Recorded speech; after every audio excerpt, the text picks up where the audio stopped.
Hello everyone. Today I'm going to teach you how to make a simple coconut chutney to go with your dosa or idli.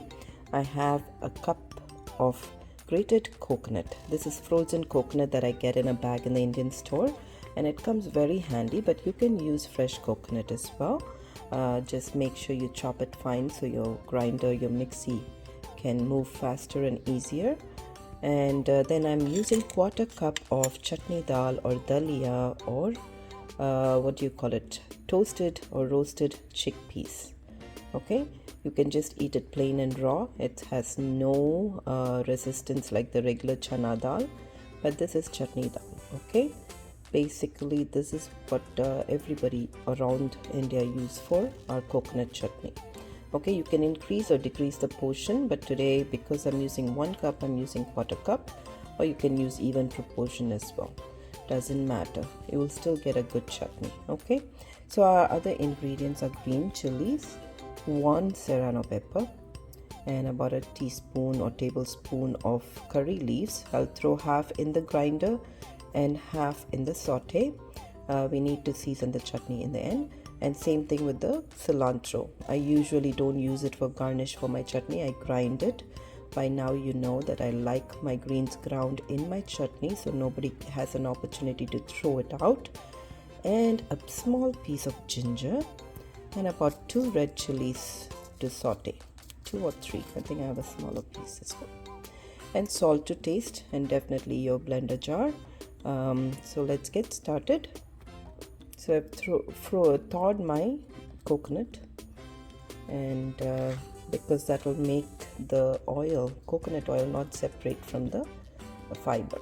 Okay, so I've chopped my green chilies so my grinder can mix, and I'm going to toss in my ginger and then my curry leaves, half little bit of curry leaves, and then my chutney dal, and then my coconut.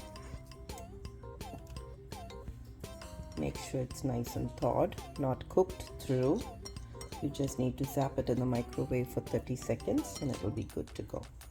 Okay, then I'm going to add some salt, like half a teaspoon of salt. This is a very small spoon, and later I will adjust as I go. So we're going to grind this with some water.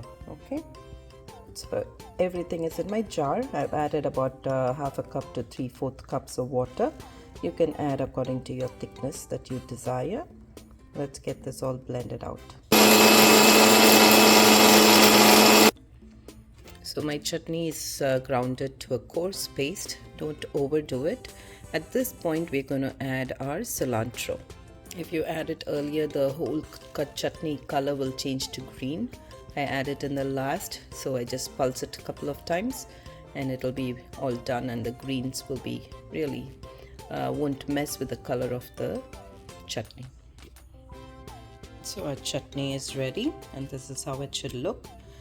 And let's go ahead and season it with some oil. Okay, so I'm going to turn on my seasoning pan. This is traditionally used to season in India.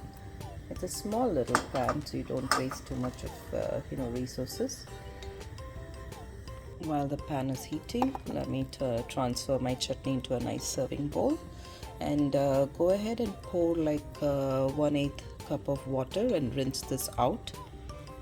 This is the grinder washings.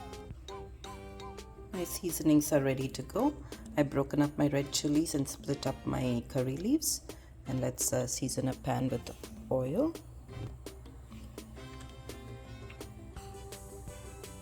You could use any oil. I'm using olive oil. Don't let it smoke. Throw in your curry leaves and your red chilies, and just saute it for a second, and it's good to go.